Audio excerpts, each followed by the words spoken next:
ہم نے اس کو معمولی بات سمجھا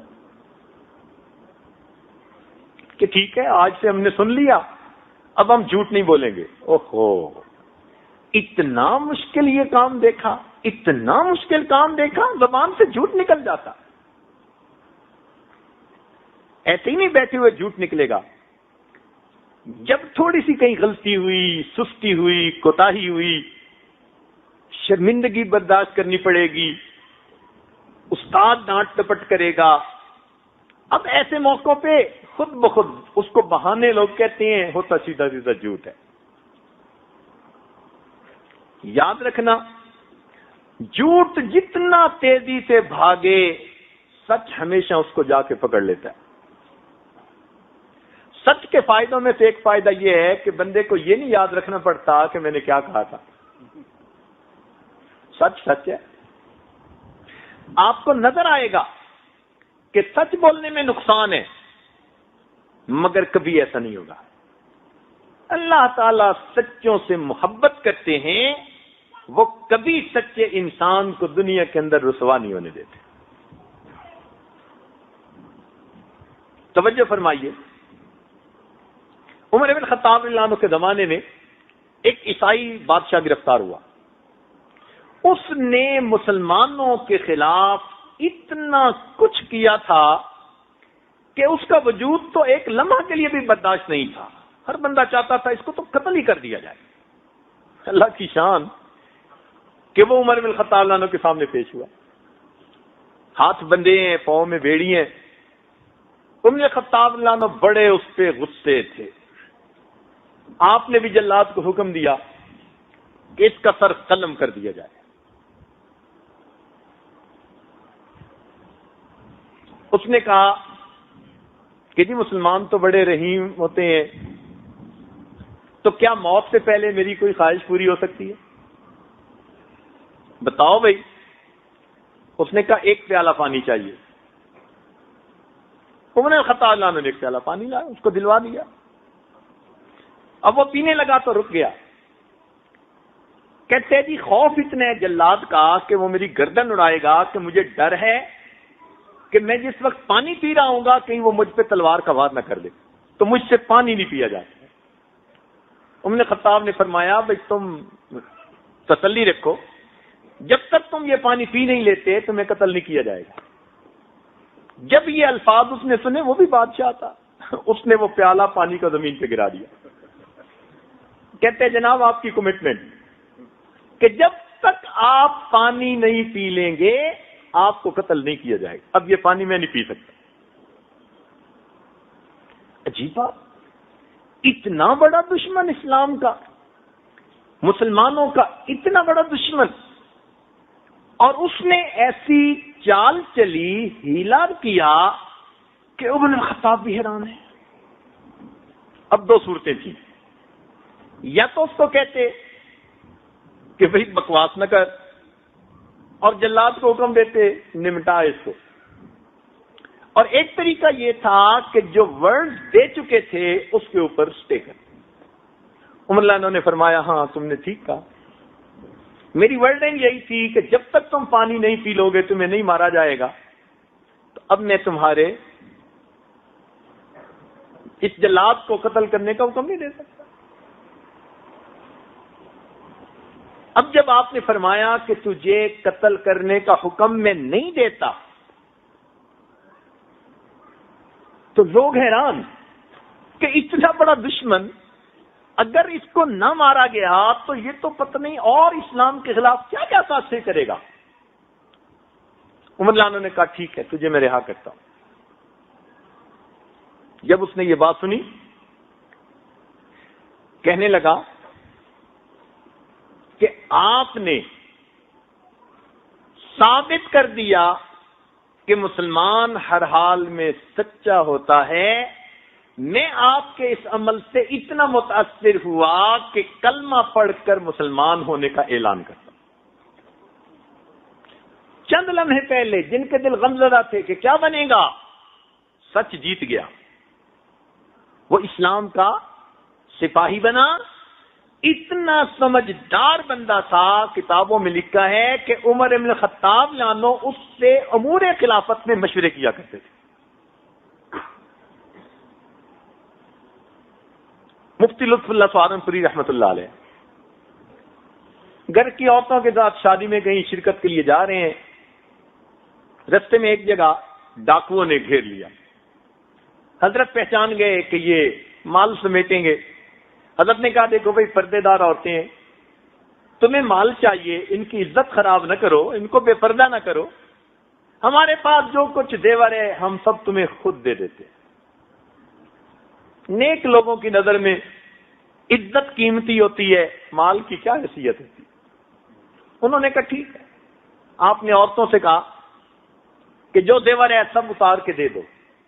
عورتوں نے سب اپنے زیورات اتار کے ایک رومال میں باندھ کے اس کو دے دی، بھئی یہ لے جاؤ، عورتوں کے قریب نہ جاؤ۔ انہوں نے کہا ٹھیک، ہمارا کام آسانی سے ہو گیا۔ وہ گٹھڑی زیورات کی لے کر چل پڑے اور حضرت نے گاڑی چلانے والے کو حکم دیا بھئی چلو۔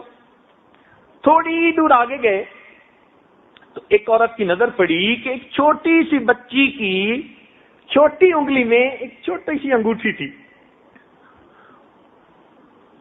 تو اس نے حضرت سے پوچھا کہ حضرت آپ نے کہا تھا کہ ہم سارا زیور تمہیں دے دیتے ہیں اور اس بچی کی چھوٹی انگلی میں یہ چھوٹی سی انگوٹھی ہے۔ حضرت نے فرمایا ہاں روکو۔ گاڑی رکوائی، بچی کی انگوٹھی اتروائی اور حضرت ڈاکوؤں کے پیچھے چلے۔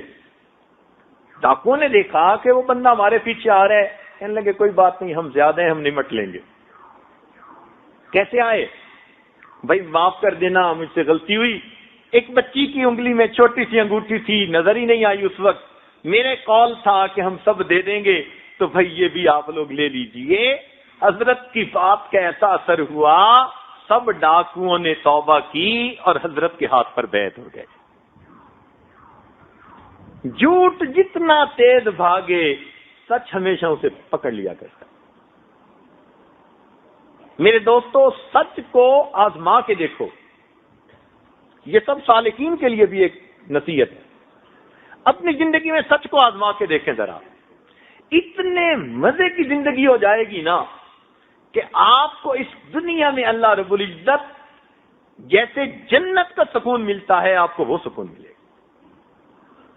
یاد رکھنا، جو انسان ہمیشہ سچ بولتا ہے اللہ رب العزت اس کے اٹھے ہاتھوں کو کبھی رد نہیں کیا کرتے۔ جس زبان سے کبھی جھوٹ نہیں نکلتا، اس کی نکلی ہوئی فریادیں میں کیسے رد کر دوں۔ سچ بولنے پہ محنت، اسی لیے کتابوں میں لکھا ہے، پیران پیر حضرت شیخ عبد القادر جیلانی رحمۃ اللہ علیہ جب گھر سے چلنے لگے تو ان کی والدہ نے کیا نصیحت کی تھی؟ بیٹا سچ بولنا۔ ایک ہی بات کہی تھی، ایک بات نے بچے کو وہ مقام دلوایا کہ اولیاء کی گردنوں پر ان کا پاؤں رکھا گیا۔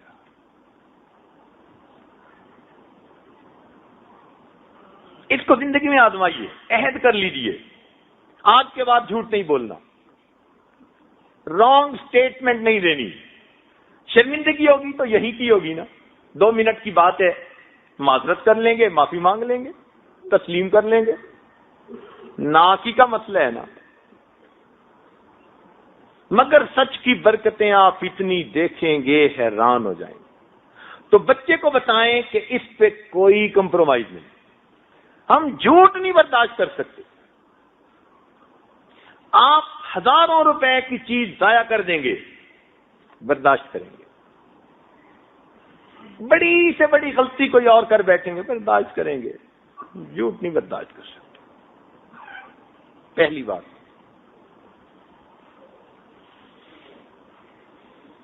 بلکہ الہی بخش کاندلی رحمت اللہ علیہ کا واقعہ مشہور ہے کہ ہندوؤں نے کہا کہ ہم یہاں مندر بنائیں گے، مسلمانوں نے کہا مسجد بنائیں گے۔ پھر مسلمانوں سے انگریز جج نے پوچھا کہ بھئی کوئی بندہ ہے جو درمیان میں گواہی دے اور معاملہ سمٹ جائے۔ تو شاہ عبد العزیز رحمۃ اللہ علیہ کے شاگردوں میں ایک بزرگ تھے، مفتی رائی بخشاندری رحمۃ اللہ، ان کا نام لیا گیا. انہوں نے سچ کہہ دیا کہ جی ہندوؤں کی ہے کہ مندر بنا سکتے ہیں کہ جب ان کی زمین ہے تو جو چاہیں بنائیں. تو انگریز نے فیصلہ لکھا، آج کی اس مجلس میں مسلمان تو ہار گئے مگر اسلام جیت گیا. مسلمان تو ہار گئے مگر اسلام جیت گیا. اور یہ ایسی بات تھی کہ اس کو سن کر وہ کافر کہنے لگے کہ جج صاحب آپ نے تو فیصلہ سنا دیا، ہمارا فیصلہ بھی سن لیجئے، ہم کلمہ پڑھ کر مسلمان ہوتے ہیں، اپنے ہاتھوں سے اس جگہ پر مسجد بنائیں گے. جھوٹ جتنا تیز دوڑے سچ ہمیشہ اسے پکڑ لیا گیا. بس یہ بات دل میں بٹھا لیجیے. اتنی برکتیں سچ کی ہیں نا کہ ہم اس کا الفاظ میں احاطہ نہیں کر سکتے. اس لیے ہمارے مشائخ نے کہا کہ دو ہی تو باتیں ہیں جو سلوک طے کرنے کے پر ہیں، ایک رزق حلال اور دوسرا صدق مقام. اور آج ان دونوں باتوں میں کمی کوتاہی کی وجہ سے روحانی طور پر ہم پیچھے ہوتے ہیں. تو خیر، ایک بات سچ بولنا، اور دوسری عادت بچے کے اندر جو پیدا کرنی چاہیے وہ نماز کا اہتمام. نماز تو پڑھتے ہی ہیں بچے، بچپن سے اس کو نماز کا اہتمام سکھانا ہے. تسلی سے وضو کرنا ہے، پاکیزگی کا خیال رکھنا ہے، وقت پہ نماز پڑھنی ہے تکبیر اولا کے ساتھ اگر وہ بیٹا ہے. اذان کی آواز سنے بیٹی نے پہلے نماز پڑھنی ہے، کام بعد میں دیکھے جائیں. تو نماز کو اہتمام سے پڑھنا. اس کے اندر ایک فائدہ تو یہ کہ اس بچے کے اندر پاکیزگی آ جاتی ہے، کیونکہ بے نمازی بچہ تو استنجے کا بھی خیال نہیں کرے گا، اور اگر نماز پڑھے گا تو کپڑوں کی پاکیزگی کا خیال رکھے گا. تو پاکیزگی بھی آ گئی، وقت کی پابندی بھی آ گئی. اگر بچہ باجماعت تکبیر اولا سے نماز پڑھے گا تو وقت کا پابند رہے گا. پتہ ہوگا امی بھی نوٹ کر رہی ہے، ابو بھی پوچھیں گے، اور جھوٹ بول نہیں سکتا. اس لیے مومن سب کچھ ہو سکتا ہے، جھوٹا نہیں ہو سکتا. تو دوسری بات، نماز کے اہتمام پر محنت کیجیے. اس سے راضی نہ ہو کہ نماز پڑھتا ہے، نہ نہ نہ، فرق ذرا سمجھنے کی کوشش فرمائیں. اس سے خوش نہ ہو جائیں کہ بچی نماز پڑھتی ہے اور بچہ نماز پڑھتے نہیں. نماز کا اہتمام. اس لیے بچے کو دیکھیں کہ جلدی جلدی نماز پڑھ رہا ہے تو نہیں، اس پہ کمپرومائز نہیں ہے. بچپن سے اس عمل کی اہمیت اس کے دل میں بیٹھے. اس میں کوئی ہے کہ پھینکی نہیں چلنی. مجھے نماز پرسکون ہو کر پڑھنی ہے، تسلی سے پڑھنی. تو اگر آپ نماز کا اہتمام اس کو سکھائیں گے تو آٹومیٹکلی اللہ تعالی کے ساتھ ایک قرب کا رشتہ اور تعلق اس بچے کا ڈیولپ ہونا شروع ہو جائے. بچے کو بتائیے کہ بھئی آپ نے نماز تو پڑھی، کس کیفیت کے ساتھ پڑھی. تو جب بچپن سے یہ سنے گا کہ ابو بھی کہتے تھے کس کیفیت کے ساتھ پڑھی، تو اس کو پتہ چلے گا کہ یہ بھی زندگی کا کوئی مقصد ہے. آج تو اس مقصد کو ہم بھولتے ہی چلے جا رہے ہیں کہ ہم نے بھی ان تعبد اللہ کا انک تراہ فإن لم تکن تراہ فإنہ یراک. چنانچہ گھر میں عورتیں نماز پڑھ لیتی ہیں، اس بات سے نیک لوگ خوش ہو جاتے ہیں جی بیوی نماز پڑھتی ہے. کبھی ہم نے اس سے یہ بھی پوچھا کہ کس کیفیت کے ساتھ پڑھتی ہے. خلق الموت والحیات لیبلوکم ایکم احسن عملا.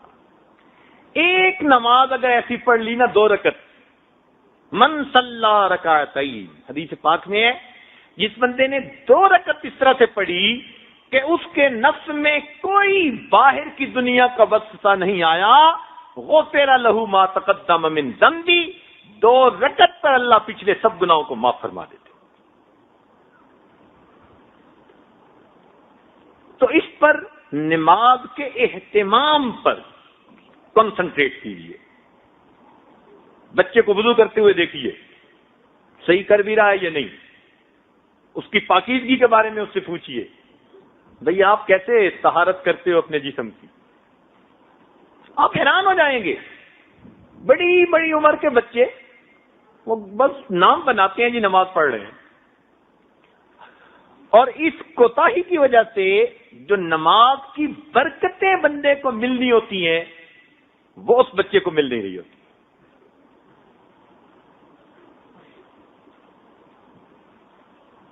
تو نماز کا اہتمام، اس پہ زور دیجیے.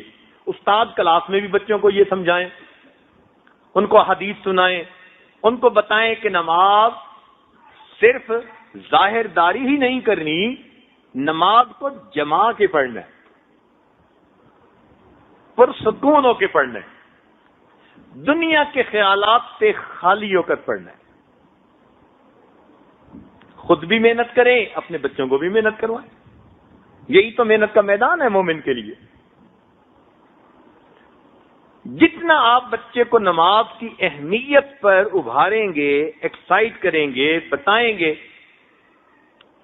اتنا ہی اس کی زندگی میں اللہ تعالیٰ کی طرف سے برکتیں ہوں گی. احادیث میں جتنے فائدے نماز کے بتائے گئے کسی اور عمل کے اتنے نہیں بتائے گئے. اللہ تعالیٰ کام کے ذمہ دار ہوتے ہیں، اللہ تعالیٰ اس کو سرخرو کرتے ہیں، برکتیں دیتے ہیں، رزق میں برکت، اتنے فائدے کہ کوئی حد نہیں. اچھا، بچے کو جب آپ دیکھیں کہ ذرا اچھی نماز پڑھ رہا ہے تو اس کو انعام دیا کریں. بیوی کو کبھی مصلی پہ بیٹھے دیکھیں تو بھولے سے تعریف کر دیا کریں. کیونکہ ہمارے نوجوان بیویوں کی تعریف نہیں کرتے. نیک بیوی ہوگی، پاک دامن ہے، وفادار ہے، نیکوکار ہے، ان کی زبان گنگ ہوتی. دیکھو بھائی، یہ جو ہوتے ہیں نا انکریجمنٹ، یہ فطرت ہے بندے کی. آپ اندازہ لگائیے کہ مچھلی کو جب سکھایا جاتا ہے تو اس کو کہتے ہیں کہ تم چھلانگ لگاؤ، تو مچھلی چھلانگ لگاتی ہے، تو اس کے منہ میں پھر چھوٹی مچھلی ڈالتے. ایک جگہ ہمیں ایکویریم میں وہ مچھلیوں کے کرتب دیکھنے کا موقع ملا، تو ٹرینر سے پھر بعد میں کوسچن آنسر ہوئے، تو ہم نے یہ کوسچن پوچھا کہ بھئی تم نے یہ فٹ بال لٹکایا ہوا تھا 33 فٹ اونچا، اور مچھلی کو تم نے آواز دی، وہ اس کونے سے آئی اور بالکل اس کے نیچے آ کے اس طرح سے نکلی کہ 33 فٹ اوپر جا کر اس نے بال کو کک لگائی. یا اللہ، اس جانور کو کیسے ٹرین کیا؟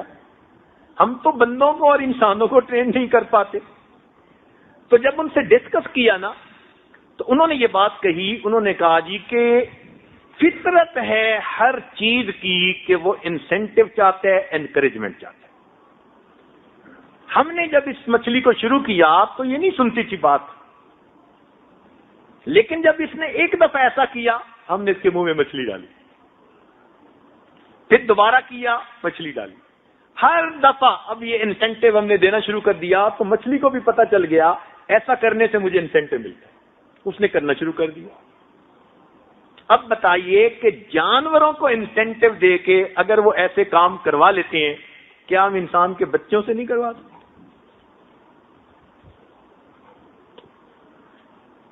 بچہ بھی انسینٹو چاہتا ہے، عورت بھی انسینٹو چاہتی ہے. آپ جائز کام میں اس کی تعریفیں کیجئے.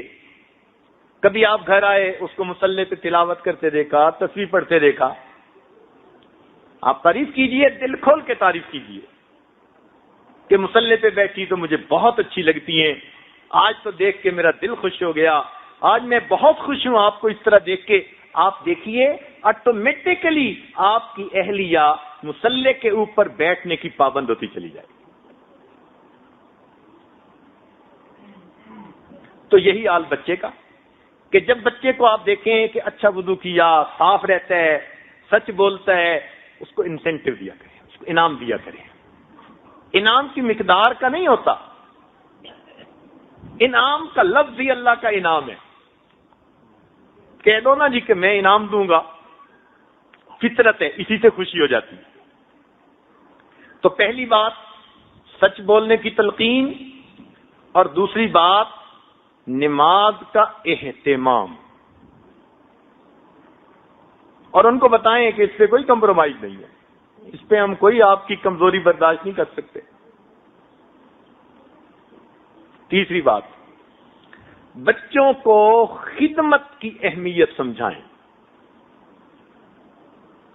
کام کاج جو گھر کے کیے جاتے ہیں اس پر کیا اجر ملتا ہے، ماں کی خدمت، باپ کی خدمت، بڑوں کی خدمت، استاد کی خدمت۔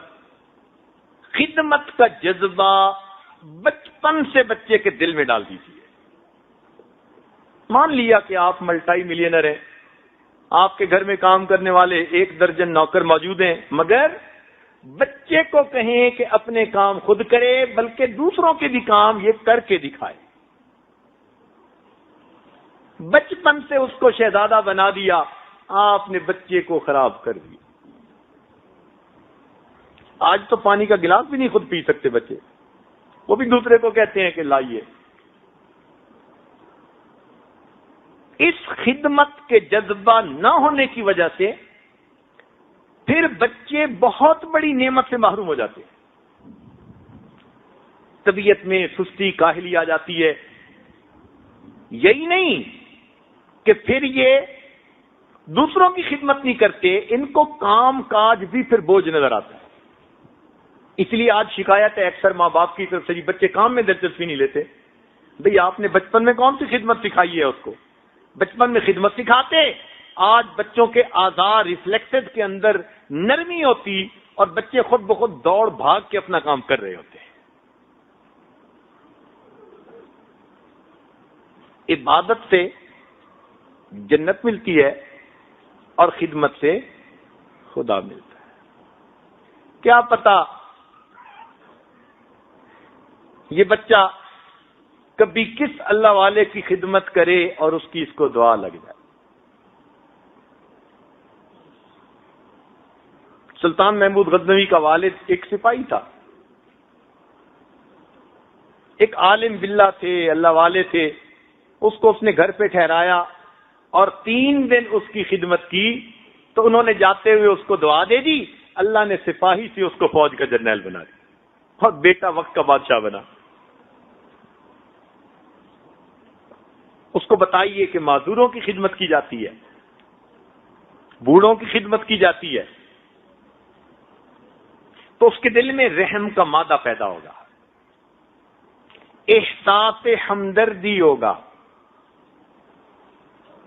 اس ایک لفظ خدمت کی وجہ سے اس بچے کے اندر اچھے اخلاق آتے چلے جائیں گے۔ جب دوسروں کی بات سنے گا جو بڑے ہیں، تو پھر ماں باپ کی کیوں نہیں سنے گا؟ آج اس کو خدمت بتائی نہیں، وہ ماں باپ کی بھی نہیں کرتے۔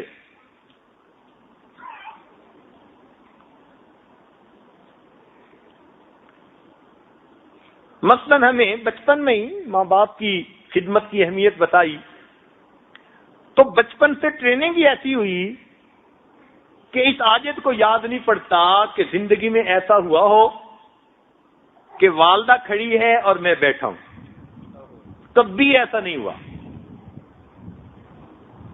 پوری زندگی ایسی گزری، پہلے والدہ بیٹھے گی پھر ہم بیٹھیں گے۔ ٹریننگ ہی ایسی تھی، والدہ چارپائی پر بیٹھتی تھی، ہم اس کے قدموں میں بیٹھتے تھے۔ وہ پکڑ کے بٹھاتی تھی کہ بیٹا ادھر آؤ، تب چارپائی پر بیٹھتے تھے، ورنہ قدموں میں بیٹھتے۔ ہمارے بچے چھوٹے تھے، وہ دیکھتے تھے کہ ابو اس طرح جا کر اپنی امی کے قدموں میں بیٹھتے، ہمیں ان کو کچھ کہنا ہی نہیں پڑا۔ انہوں نے زندگی کے ان اعمال سے ان اخلاق کو خود سیکھا۔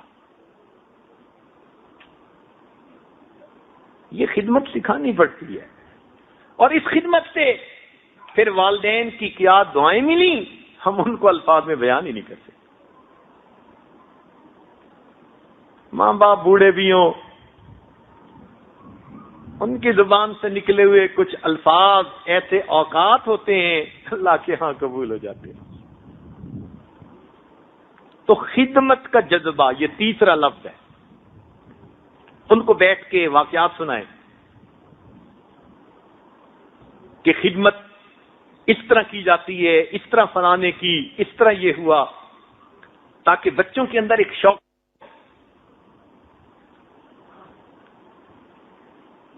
ہمارے ایک دوست تھے، توجہ سے بات سنیے چونکہ میں مکمل کرنا چاہ رہا ہوں. وہ ایک بڑے بزرگ تھے، ان کے گھر میں گئے، بات ذرا توجہ سے سنیے گا. تو وہ جو میزبان تھے ان کا ایک بیٹا تھا کوئی 9-10 سال کا.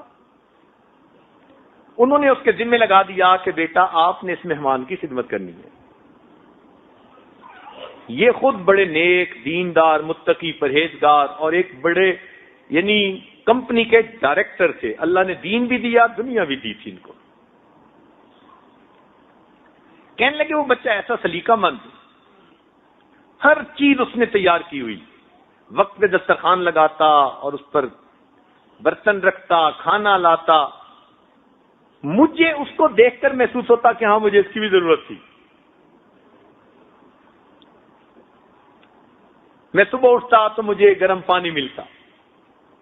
بچہ ایسا سلیقہ مند، ہر چیز وہ تیار کر کے رکھتا.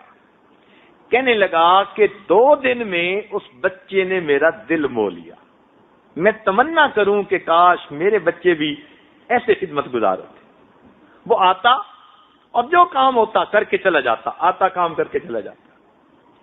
کہنے لگا میرے دل میں خیال آیا کہ آج جو ہے نا یہ آئے گا تو میں اس سے پوچھوں گا کہ اس کو یہ باتیں سمجھائی کس نے. اگلے دن وہ آیا اور اس نے ناشتہ رکھا اور ناشتہ رکھ کے جانے لگا. تو کہنے لگے میں نے جلدی میں اس بچے کو کہا کہ بچہ ذرا میری بات سنو. تو وہ کھڑا ہو گیا. میں نے کہا بتاؤ تم سب سے بڑے ہو، تم سب سے بڑے ہو. پوچھنے کا مقصد تھا کہ بھائی تم باپ کے بڑے بیٹے ہو. تو کہنے لگے میں نے جلدی میں جب کہا نا کہ تم سب سے بڑے ہو تو بچہ تھوڑا سا شرمایا، پیچھے کو ہٹا اور مجھے دیکھ کر مسکرا کے کہتے انکل سچی بات تو یہ ہے اللہ سب سے بڑے ہیں. انکل سچی بات تو یہ ہے اللہ سب سے بڑے ہیں. ہم بہن بھائیوں میں میری عمر زیادہ ہے تو الفاظ ہی نا، مگر ادب اور سلیقہ ہوتا ہے کوئی.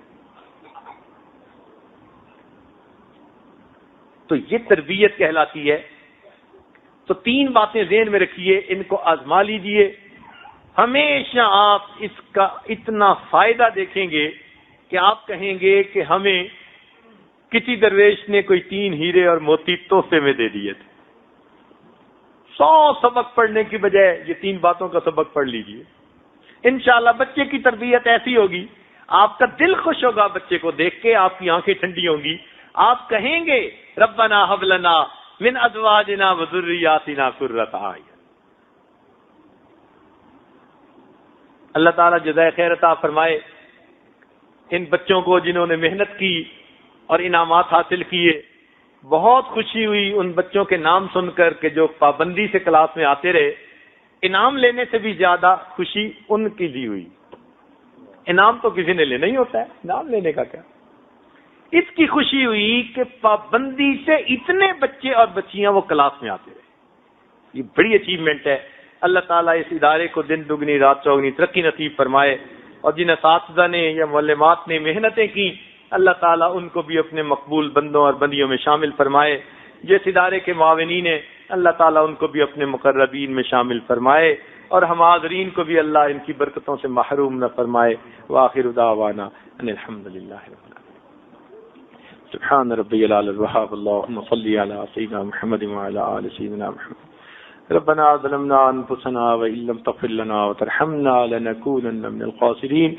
اے مالک ہم آپ کے عاجز مسکین بندے ہیں، ہمارے گناہوں کو معاف فرما، ہماری خطاؤں سے درگزر فرما. اے اللہ جتنے بچے بچیاں ہیں یہاں موجود سب کو اپنے نیک بندوں بندیوں میں شامل فرما، سب کے سینوں کو علم کے نور سے منور فرما. اے اللہ ان سب کو اپنی رحمتوں سے خصوصی حصہ نصیب فرما. میرے مولا ان کے ماں باپ کے دلوں کو ان کی طرف سے خوش فرما. اے اللہ ان بچوں کو آنے والے وقت کی اے اللہ بڑی کامل ہستیاں بننے کی توفیق عطا فرما. ان کو دین اور دنیا کی سعادت نصیب فرما. ان کو ہر مصیبت سے محفوظ فرما، ہر دکھ سے محفوظ فرما. برا چاہنے والوں کی برائی سے محفوظ فرما، دوستوں کی دوستی کے رنگ میں دشمنی کرنے والوں سے محفوظ فرما، اے اللہ ان کو بری صحبت سے محفوظ فرما۔ میرے مولا ہماری ان دعاؤں کو اپنی رحمت سے قبول فرما۔ اے اللہ جو نیک تمنائیں بچوں کے دل میں ہیں، ماں باپ کے دل میں ہیں، اساتذہ کے دل میں ہیں، سب نیک تمناؤں کو پورا فرما۔ جو مانگا وہ بھی عطا فرما، جو مانگنا چاہیے تھا نہیں مانگ سکے وہ بھی عطا فرما۔ ربنا تقبل منا انك انت السميع العليم تب علينا انك انت التواب الرحيم صلى الله تعالى على حبيبه سيدنا محمد وآله وأصحابه أجمعين برحمتك يا أرحم الراحمين۔